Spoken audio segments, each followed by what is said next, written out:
आप सभी को नमस्कार। आज हम चर्चा करेंगे भारतेंदु हरिश्चंद्र के प्रसहन नाटक अंधेर नगरी। दोस्तों, मैं पहले भी बता चुका हूँ कि अंधेर नगरी एक ऐसा प्रसहन ऐसा नाटक था जो 1881 में एक रात में रचा गया, एक दिन में रचा गया। काशी के एक घाट पर इसका मंचन होना था और हिंदी महासभा और बंगाली लोगों ने भारतेंदु हरिश्चंद्र से कहा कि हमें एक नाटक का मंचन करना है, इसलिए कि नाटक की रचना करें। एक दिन का वक्त था, एक दिन के लिए वो समय था और भारतेंदु हरिश्चंद्र ने उस नाटक को लिखा और बखूबी उस नाटक का मंचन हुआ। उसके बाद हजारों और सैकड़ों बार उस नाटक का मंचन होता रहा और हर बार एक नई ताजगी, क्योंकि टेक्नोलॉजी का कमाल मान लीजिए, क्योंकि एक तो 1881 में रचा हुआ नाटक, उस समय की टेक्नोलॉजी किस तरह की होगी और आज के परिवेश में किस तरह की होगी, तो एक हर नए रूप में उस नाटक की रचना होती रही और लगातार होती रहेगी, क्योंकि वो हर बार, हर काल में, हर समय में समसामयिक नज़र आता है।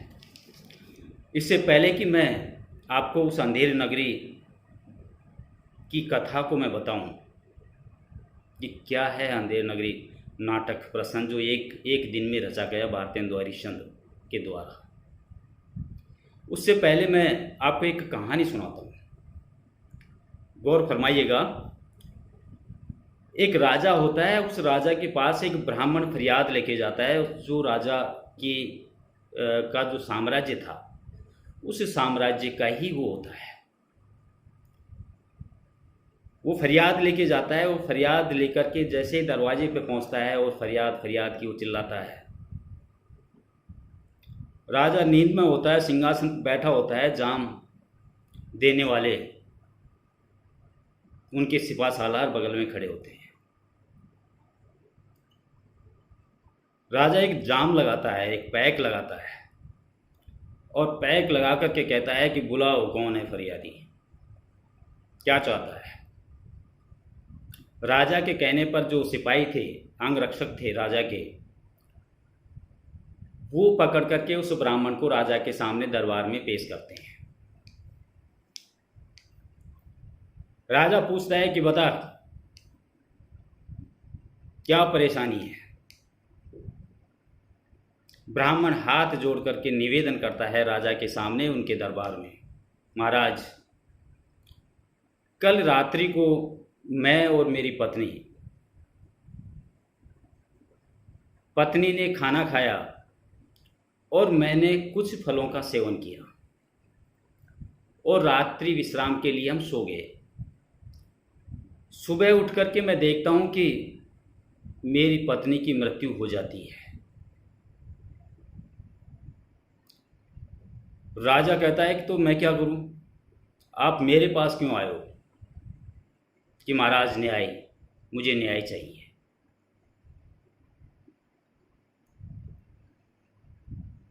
राजा अपने जो बगल में खड़ा हुआ अंगरक्षक कहता है कि एक और बना पैक।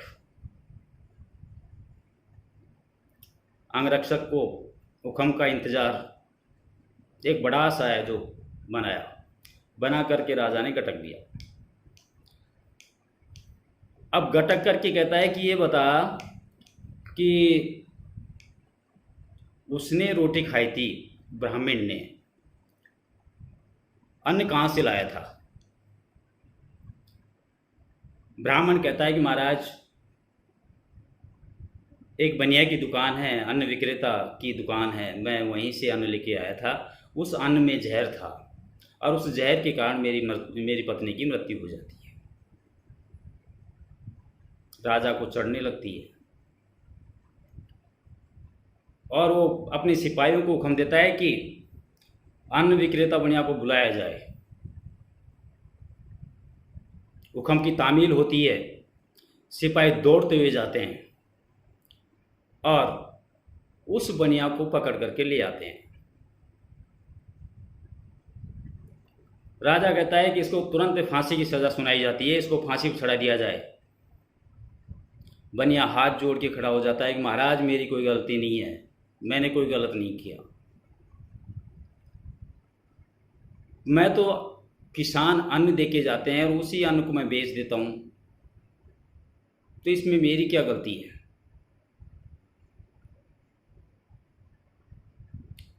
राजा का माथा फिर ठनका। सिपाहियों को आदेश देता है कि किसान को बुलाया जाए। सिपाहियों ने हुक्म की तामील की और दौड़ते दौड़ते गए और किसान को पकड़ करके राजा के सामने दरबार में हाजिर कर दिया। राजा ने वही हुक्म सुनाया कि किसान को तत्काल फांसी के फंदे पर लटका दिया जाए। किसान हाथ जोड़ करके खड़ा हो जाता है कि महाराज ये इंसाफ नहीं है, मेरा कोई कसूर नहीं है। मैंने फसल बोई, मैंने अनाज बेचा, लेकिन मैंने अनाज जो पैदा किया उसका बीज खाद बीज की दुकान से लेकर के मैं आया और उसी को मैंने बोया और उसी को मैंने बेचा। राजा का माथा फिर चकरा गया। बगल में खड़े अपने अंगरक्षक से इशारे में कहा, छोटा सा। दोस्तों वो फिर छोटा सा बड़ा सा कोई फ़र्क नहीं पड़ता, क्योंकि 1 2 3 की बाद में उसने दमा करके एक और बना दिया और राजा गटक गया। अपने सिपाहियों को आदेश देता है कि उस खाद बीज विक्रेता वाले दुकान वालों को बुलाओ, उस बनिए को बुलाओ। और सिपाही दौड़ते हुए जाते हैं और जाकर के फिर उस बनिए को पकड़ के लाते हैं जो खाद बीज की दुकान पे काम करता है, जो बेचता है। आते ही अपने सिपाहियों को आदेश देता है राजा, जैसे कि उसकी आदत है, कि तुरंत फांसी पर चढ़ा दिया जाए। खाद बीज विक्रेता हाथ जोड़ करके खड़ा हो जाता है, महाराज माफी, मेरी कोई गलती नहीं है। मैं तो वही बीज बेचता हूं जो आपकी सरकार ने जिनको मान्यता दी है उन लोगों से खरीदता हूं, और उसके आदेश आपके खाद्य मंत्री देते हैं। तो आपके खाद्य मंत्री के कहने के अनुसार जो जगह थी जहां से मैं बीज खरीदता था उस बड़ी बीज को ही तो मैं बेचता हूं। राजा कहता है कि इसको छोड़ दिया जाए, खाद्य मंत्री को बुलाया जाए। दोस्तों खाद्य मंत्री कहीं और नहीं था, वहीं दरबार में मौजूद, और खाद्य मंत्री को बुलाया जाता है। खाद्य मंत्री को बुला करके, क्योंकि खाद्य मंत्री के पास कोई जवाब नहीं होता, और राजा सीधा सीधा हुक्म सुनाता है कि इसको फांसी की सज़ा दी जाए, और खाद्य मंत्री को फांसी पे चढ़ा दिया जाता है। ये है अंधेर नगरी।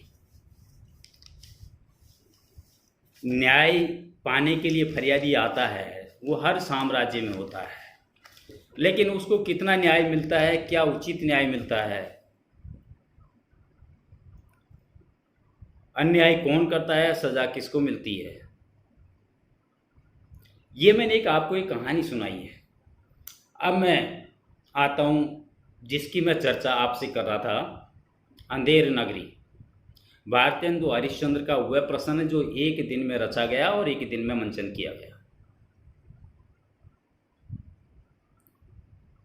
प्रिय विद्यार्थियों, इस मंचन में, इस नाटक में, इस प्रसंग में 6 दृश्य आते हैं, और उन 6 दृश्यों को प्रदर्शित करना मंच के ऊपर, क्योंकि उस समय टेक्नोलॉजी इतनी तो थी नहीं, ना कोई टीवी का ज़माना, ना कोई फ़ोन का ज़माना, ना कोई इंटरनेट का ज़माना, सब कुछ मंच पर होना है और एक ही साथ वो चीज़ें प्रदर्शित होनी है। खैर, वो उनकी बुद्धि का कोई तोड़ नहीं है जिन्होंने इस तरह का मंचन किया होगा। मैं उसकी कहानी सुनाता हूँ आपको। दृश्य 1 शुरू होता है, उसमें एक महंत अपने 2 चेलों के साथ में चला आता है, और आते आते जब शाम का वक्त होता है, शाम की वेला में वो एक पेड़ के नीचे रुक जाते हैं और एक पेड़ के नीचे रुक करके अपने चेलों से कहते हैं कि चेलों, जाओ और कुछ भिक्षा मांग लाओ। उस महंत के दो चेले होते हैं, नारायण दास और गोवर्धन दास। दोनों चेलों को वो भिक्षा मांगने के लिए वहाँ से आदेश देते हैं और एक पेड़ की छाँव में रहने का आशियाना बना करके वो रात रुकने का विचार करते हैं। दूसरे दृश्य में जो दोनों चेलों को आदेश दिया है यहाँ पर महंत ने, जो बगल में एक नगरी है, उस नगरी में जाने के लिए नारायण दास पूर्व दिशा से उस नगरी में प्रवेश करता है और गोवर्धन दास दक्षिण दिशा से नहीं, पश्चिम दिशा से उस नगरी में प्रवेश करता है। दोस्तों, दोनों चेले उस नगरी में प्रवेश करते हैं। यहाँ पर भारतेंदु हरिश्चंद्र ये कहना चाहता है कि जो पूर्व दिशा से प्रवेश किया जिस चेले ने, नारायण दास ने, वो भारतीय संस्कृति का प्रतीक है और जो पश्चिम दिशा से जिस चेले ने प्रवेश किया, गोवर्धन दास ने, वो वेस्टर्न कल्चर, पुरातन पाश्चात्य संस्कृति का प्रतीक है। खैर, दोनों चेले उस नगरी में प्रवेश करते हैं। अब इसके बाद में दृश्य दूसरा शुरू होता है, वो नगरी और नगरी के बाजार का परिदृश्य। उस नगरी में एक हाट बाजार होता है जहां पर कबाब वाला, काशीराम जो चना बेचता है, नारंगी वाला, हलवाई, कुजड़िन जो सब्जी बेचती है, चूरन वाला, मछली वाला, जात वाला, बनिया, तो इस तरह का एक हाट बाजार लगा हुआ होता है। गोवर्धन दास घूमता घूमता उस जगह पे पहुंच जाता है, उस बाजार में पहुंच जाता है और उस बाजार में पहुंच करके उन चीज़ों का मोल भाव करता है। वो हलवाई से पूछता है, वो कबाब वाला से पूछता है, वो चने वाला से पूछता है, सब्जी वाले, चूरन वाले, हलवाई, मछली वाले, सबसे वो भाव पूछता है। उसे पता चलता है कि हर चीज टके शेर है।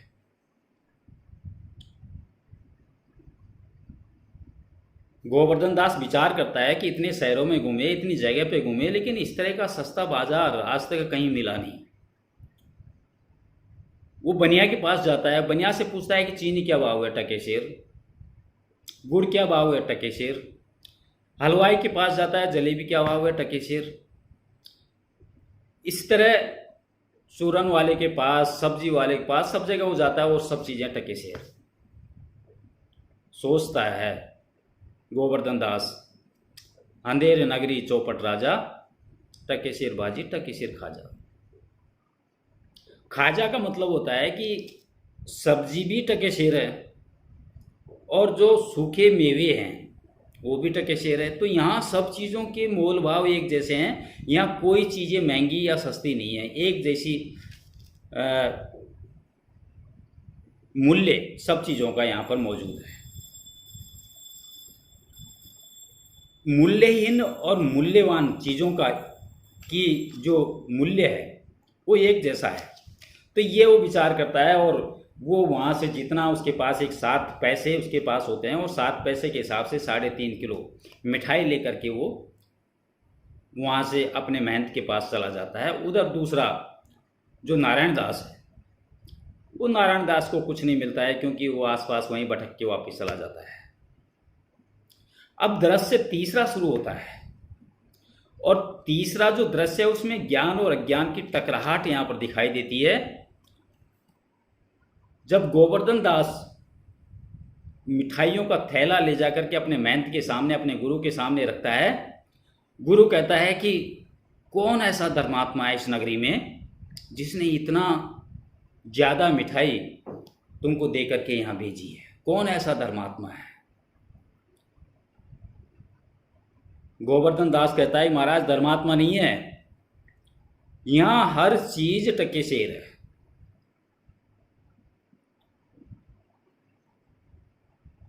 महंत पूछता है कि इस नगरी का नाम क्या है, कि महाराज अंधेर नगरी। राजा का नाम क्या है? चौपट।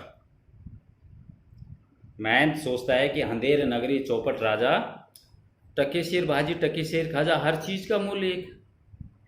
यहाँ अच्छी और बुरी का कोई भेदभाव ही नहीं है। निश्चित रूप से गुरु को ये लक्षण नजर आने लगे कि बहुत जल्दी कोई न कोई विपत्ति आती है। अपने चेलों को हुक्म देता है कि ऐसी नगरी को जहाँ न्याय और अन्याय, अच्छी और बुरी चीज़ की कीमत एक हो, हमको तत्काल प्रभाव से इस नगरी को छोड़ करके चले जाना चाहिए। गोवर्धन दास के मुंह में खून पड़ जाता है। इतनी आसानी से इतनी सस्ती चीज़ें मिल रही हैं, गुरुदेव ये क्या कह रहे हैं? जब दूसरी नगरी में जाते थे, भीख मांगते थे, पेट भर के खाना नहीं मिलता था, और यहाँ इतनी आसानी से कोई चीज़ें मिल रही है। गोवर्धन दास अपने गुरु से कहते हैं कि महाराज हाथ जोड़ता हूँ, इससे अच्छी जगह कहीं मिल नहीं सकती। मैं तो आपसे भी ये निवेदन करता हूँ कि यहीं पर ही रहें। गोवर्धन दास गुरु की उस महिमा को समझ नहीं पाए। गुरु कहते हैं कि गोवर्धन दास कोई बात नहीं, तू यहाँ रहना चाहता है रहे। एक बात जाते जाते मैं कह जाता हूँ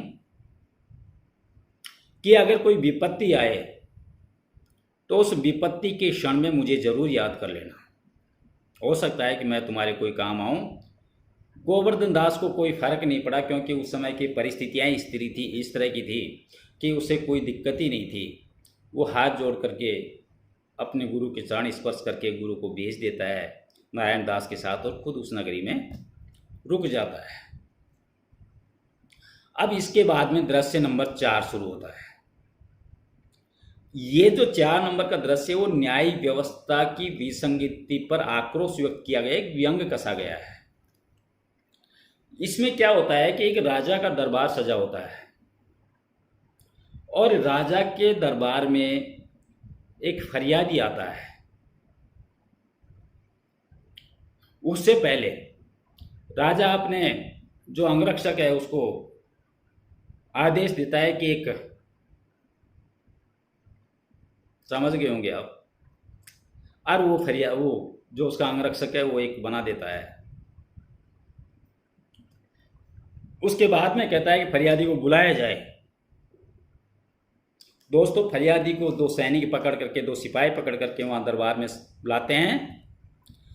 फरियादी हाथ जोड़ करके राजा के सामने निवेदन करता है कि महाराज, कल्लू बनिया की दीवार ढहने से मेरी एक बकरी थी, वो मर गई।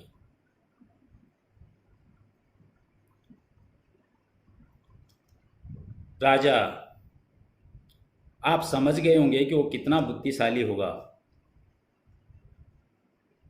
अपने सैनिकों, अपने सिपाहियों को आदेश देता है कि तुरंत कल्लू बनिया को बुलाया जाए। कल्लू बनिया हाजिर होता है दरबार में, हाथ जोड़ करके निवेदन करता है, महाराज मेरी क्या गलती हो गई?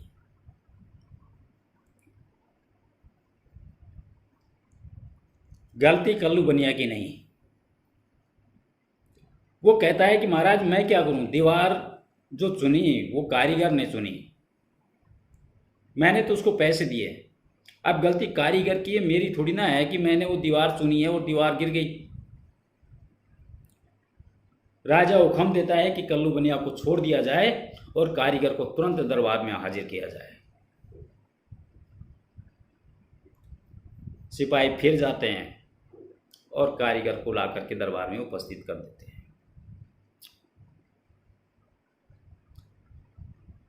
कारीगर वही हाथ जोड़ करके विनम्र निवेदन करता है। राजा नहीं सुनता है,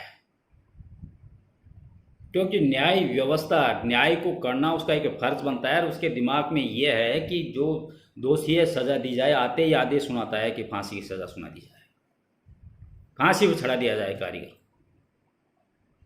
दोस्तों, हाथ जोड़ करके खड़ा कारीगर कहता है कि महाराज मेरी कोई गलती नहीं है, मैंने तो दीवार चुनी है। गलती तो चुनने वाली की, उसने चुना ही ऐसा बनाया।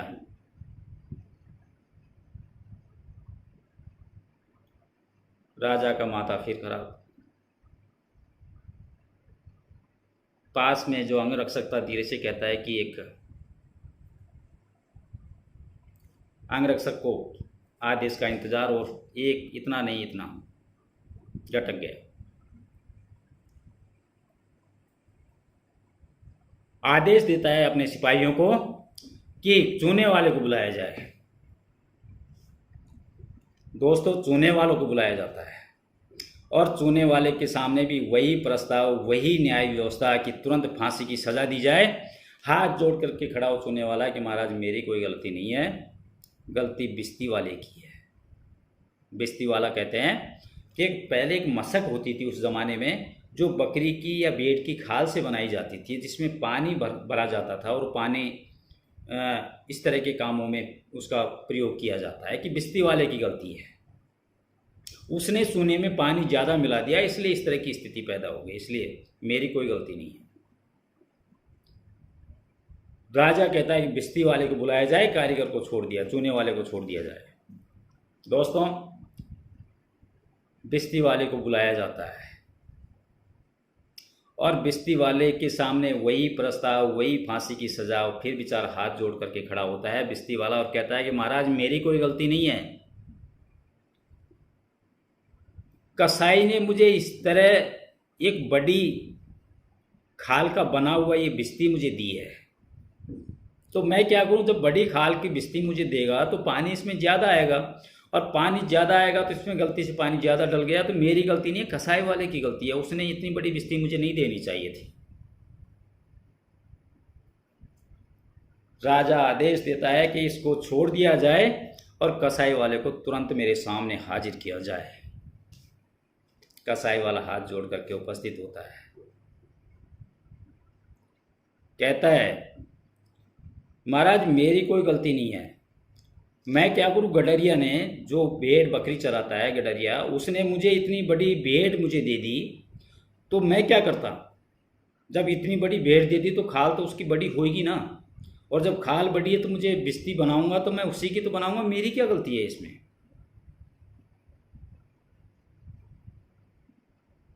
राजा फिर परेशान आदेश देता है कि कसाई को छोड़ दिया जाए और गडरिया को लाया जाए।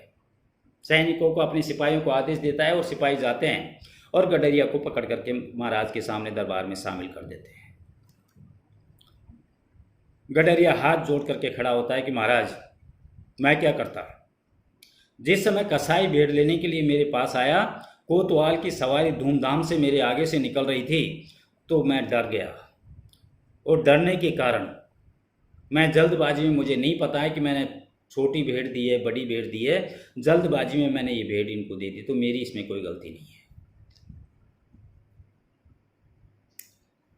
राजा ने कहा कि गडरिया को छोड़ दिया जाए और कोतवाल को बुलाया जाए। कोतवाल दरबार में हाजिर होता है और वो सवाल, वही सवाल फिर राजा उससे पूछता है, और कोतवाल हाथ जोड़ के खड़ा होता है कि नगर की व्यवस्था देखने के लिए मैं नगर में जा रहा था।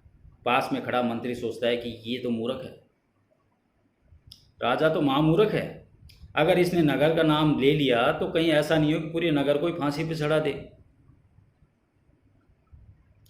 वो सवाल को दोबारा रिपीट करवाता है कोतवाल से कि तू ये बता कि इतनी धूमधाम से सवारी निकालने की कहाँ जरूरत पड़ रही थी तुझे। कोतवाल महाराज महाराज करता है कि महाराज महाराज कुछ नहीं, तुरंत कोतवाल को फांसी की सजा दी जाए। कोतवाल को वहां से दरबार से लेकर करके 4 सिपाही फांसी के तख्ते पर ले जाते हैं। ये जो दृश्य है, ये दृश्य नंबर 4 है।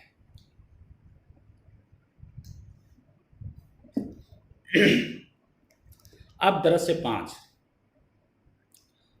5वें दृश्य में गोवर्धन दास की मौज मस्ती का चित्रण है। वो नगर में आता है और नगर में आकर के मिठाई ले जाता है, जो उसकी मर्जी आए जो ले जाता है, और भर पेट करके खाना खाता है और पेट के नीचे चैन की नींद सोता है। उसको ऐसा लगता है कि महंत ने गलती की, महंत क्यों गया अपने चेले के नारायण दास के साथ में।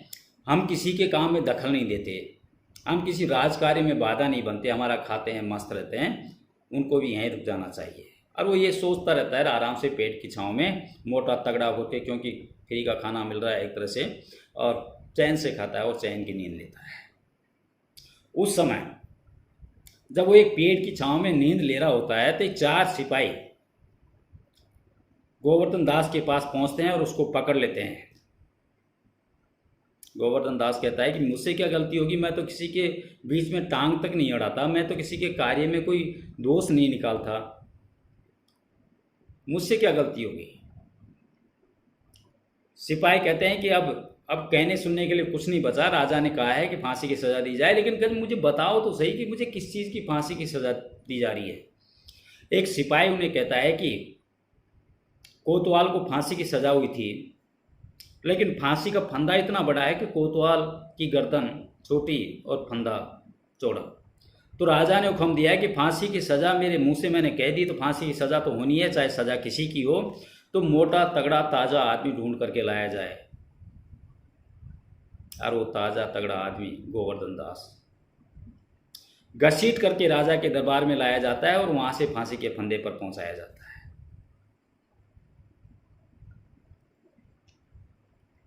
दोस्तों, यहाँ पर जो दृश्य है, अब दृश्य नंबर 6, शमशान का दृश्य। गोवर्धन दास को फांसी के तख्ते तक ले जाया जाता है और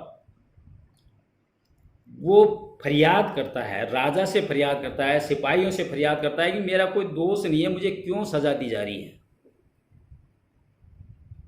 लेकिन कोई उनकी बात नहीं सुनता। अंत में उसे एक बात याद आती है कि गुरुदेव ने जाते जाते कहा था कि अगर कोई संकट तुम पर आन पड़े तो मुझे जरूर याद करना। इससे बड़ा संकट क्या होगा जब मौत का संकट सर पर मंडरा रहा है। गुरुदेव को याद करते हैं और गुरुदेव को याद करते ही गुरुदेव प्रकट हो जाते हैं। आते ही महंत उन सिपाही से कहता है कि कोई बात नहीं, मेरे चेले को फांसी की सज़ा मुकर्रर हुई है, वो चढ़ेगा, लेकिन मैं कुछ बात उनके कान में कहना चाहता हूँ, इसलिए मुझे वो मौका दिया जाए और तुम उस चेले से दूर हो जाओ। महंत के कहने पर जो सिपाही थे जो चेले के पास थे गोवर्धन दास के, सब दूर हो जाते हैं और चेले के कान में धीरे से कोई बात कहते हैं। और जैसे ही बात कहते हैं गोवर्धन दास कहता है कि मैं फांसी पर चढ़ूंगा, मुझे कोई दिक्कत नहीं है।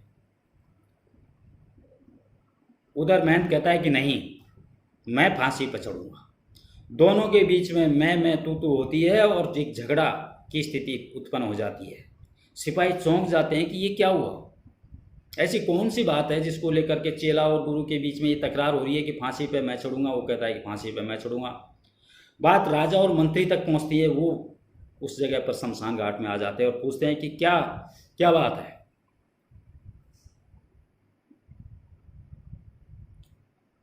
महंत कहते हैं महाराज, इस समय एक ऐसी साइत है, ऐसा ब्रह्म मुहूर्त है कि इस समय जो फांसी के फंदे पर चढ़ेगा वो निश्चित रूप से सीधा स्वर्ग में जाएगा।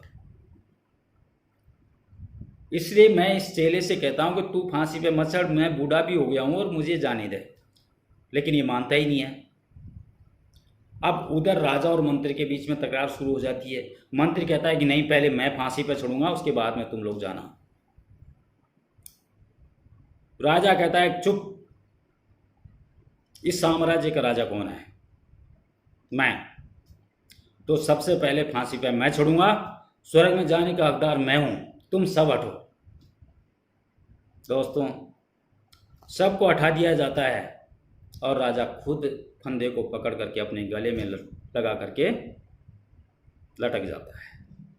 ये इस कहानी की, इस नाटक की कथा वस्तु है, इस नाटक की कहानी है। इस कहानी को बताने के पीछे, इस नाटक को रचने के पीछे जो भारतेंदु हरिश्चंद्र का जो उद्देश्य था वो था अंग्रेजी शासन व्यवस्था के ऊपर व्यंग कसना कि उस समय का राजा कैसा था, उस समय की प्रजा कैसी थी। दूसरा वहाँ की न्याय व्यवस्था की कुरूपता को व्यक्त करना, प्रकट करना कि किस तरह की न्याय व्यवस्था थी। तीसरा था कि वहाँ जिस तरह बाज़ार लगा हुआ था और बाज़ार लगने के साथ साथ बाज़ार में जिस तरह चीज़ों को खरीदा और बेचा जाता था, तो किस तरह उसका विज्ञापन की होड़ लगी रहती थी, किस प्रकार वो उस चीज़ों को बेचने के लिए, चाहे चीज़ें अच्छी थी या बुरी थी, उन चीज़ों को बेचने के लिए वो किस तरह के शब्दों का प्रयोग करते थे, किस तरह की बातों का प्रयोग, तो ये बताना चाहते हैं यहाँ पर भारतेंदु हरिश्चंद्र। चौथा, जाति व्यवस्था के ऊपर व्यंग है कि उस बाजार में एक जात वाला भी होता है, तो जात वाला ये कहता है कि ब्राह्मण को बढ़िया बना दो, बढ़िया को छोटी जात बना दो, छोटी जात को बधाई, एक टके में एक टके का भाव उसमें। तो एक जाति व्यवस्था के ऊपर भी व्यंग है। और चौथा, पांचवा जो सबसे बड़ा इस पर व्यंग कसा है वहाँ की मूल्य व्यवस्था के ऊपर, कि वहाँ पर अच्छे और बुरे की पहचान नहीं है, सही और गलत की पहचान नहीं है, सब चीज़ों का एक मोल। न्याय अन्याय की परवाह कोई नहीं करता, लेकिन जो सामने जो दिख रहा है, चाहे वो बहुत अच्छा है चाहे बहुत बुरा है, लेकिन सबको एक ही तराजू में तोलना, एक ही मोल भाव उसका करना। तो ये सारी की सारी उस समय की शासन व्यवस्था, उस समय की न्याय व्यवस्था और उस समय की जो परिस्थिति और स्थिति थी, उसको दर्शाना यहाँ पर भारतेंदु हरिश्चंद्र का ये सबसे बड़ा कार्य था। दोस्तों, ये है अंधेर नगरी चौपट राजा टकेशेर बाजी टकेशेर खाजा की कहानी, कथा वस्तु इस प्रसंग की। नमस्कार।